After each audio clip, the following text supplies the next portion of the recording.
आप लोगों को क्रिकेट स्टोन क्लास में स्वागत है। इस चैनल को सब्सक्राइब और लाइक करना ना भूलें। आज आपको 120 के स्पीड में लिखाएंगे। प्रतिलेखन संख्या 33 एंड 34। पेंसिल कॉपी लेकर तैयार हो जाएं। Ready, last ready, start. उपाध्यक्ष महोदय, वर्तमान वित्त अधिनियम सदन के सामने प्रस्तुत है। इस बिल पर मुझे बोलने के लिए आपने समय दिया, इसके लिए मैं आपका आभारी हूँ। इस बिल का एक विशेष महत्व इसलिए भी है कि यह संकट काल में पेश हुआ है। चीन के हमारे देश पर हमला किया, देश पर संकट आया, राष्ट्र को चुनौती मिली और इस चुनौती को हम सब ने स्वीकार किया, जिसके लिए पैसे की आवश्यकता है। इसको वित्त मंत्री ने बड़ी कुशलता से देश के अंदर और देश के बाहर से जुटाया। इस बिल का महत्व इसलिए भी है कि हमारी पंचवर्षीय योजना के मध्य में ही यह बिल आया है। देश में बड़ी बड़ी योजनाएं अभी अधूरी हैं, जिनका पूरा होना देश के लिए बड़ा आवश्यक है। इसके लिए भी बहुत बड़ी धनराशि चाहिए।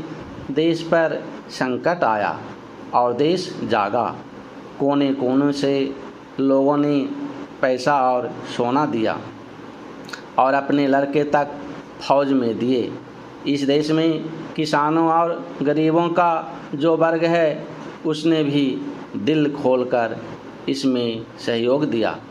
उसके बाद जो उन पर अधिक बोझ कर के रूप में पड़ रहा है या अनिवार्य बचत योजना के रूप में पड़ रहा है, उसको भी वे खुशी खुशी सहन करने को तैयार हैं।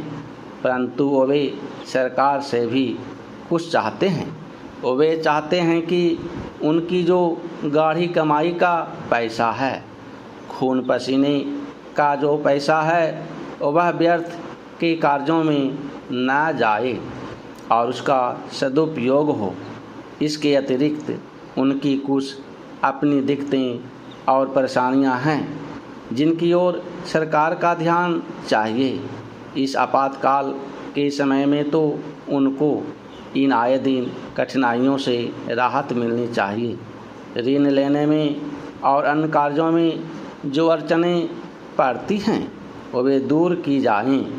किसान भारत की रीढ़ है। अगर इनको सुविधाएं दी जाएंगी तो देश आगे बढ़ेगा। Para change.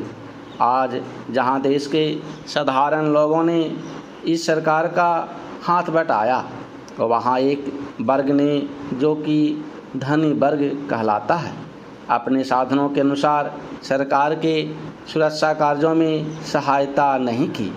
मैं यह नहीं कहता कि उन्होंने बिल्कुल सहायता नहीं की, लेकिन अपनी स्थिति के अनुसार सहायता नहीं की। जहाँ तक योजनाओं का संबंध है, इस देश में समृद्धशाली बनाने के लिए योजनाएं पर काफ़ी काम हो रहा है। Para change. उपाध्यक्ष महोदय, इसमें कोई संदेह नहीं है, लेकिन कई स्थानों पर देखा गया है कि काफ़ी काम हो रहा है, जबकि कुछ को इतनी उपेक्षा की दृष्टि से देखा जाता है कि वहाँ काम न होने के कारण वे इलाके विकास के दृष्टि से पीछे रह जाते हैं। मैं उत्तर प्रदेश का उदाहरण आपके सामने रखना चाहता हूँ। वहाँ पर चाहे उद्योग धंधों की योजना हो या किसी अन्य विकास के विषय में, दूसरे राज्यों की तुलना में वहाँ बहुत कम काम हो रहा है और वह पिछड़ता ही चला जा रहा है। Para change. माननीय अध्यक्ष महोदय, इस विधेयक के संबंध में इस सदन के इधर के बैठने वाले लोगों ने और उधर के बैठने वाले लोगों ने बहुत सी बातें कही हैं। जैसा कि यह विधेयक है, इसको अभी परवड़ समिति के सामने विचार के लिए जाना है और वहाँ से विचार होने के बाद यह इस सदन के सम्मुख फिर से विचार के लिए प्रस्तुत किया जाएगा। तब माननीय सदस्यों को पूरे तरीके से यह अधिकार होगा कि जहाँ तक इसके अनुबंधों का संबंध है उसमें परिवर्तन कर सकते हैं या उनको हटा सकते हैं। कल से जो बातें हो रही हैं वह सब नोट की गई हैं और मैंने बहुत सी बातों को सुना है। परवर समिति में उन सब बातों पर विचार किया जाएगा।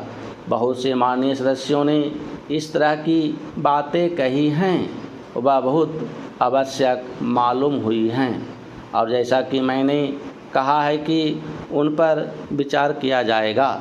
जहाँ तक सहकारिता का संबंध है, चाहे इधर के बैठने वाले माननीय सदस्य हों चाहे उधर के बैठने वाले माननीय सदस्य हों, सबकी यह मांग है कि जब हम जनतंत्र में विश्वास करते हैं और अपने यहाँ प्रजातांत्रिक प्रणाली कायम कर ली है और जबकि देश में गरीबी और उसका गलत लाभ भी उठाया जाता है, तब सहकारिता की बहुत आवश्यकता है।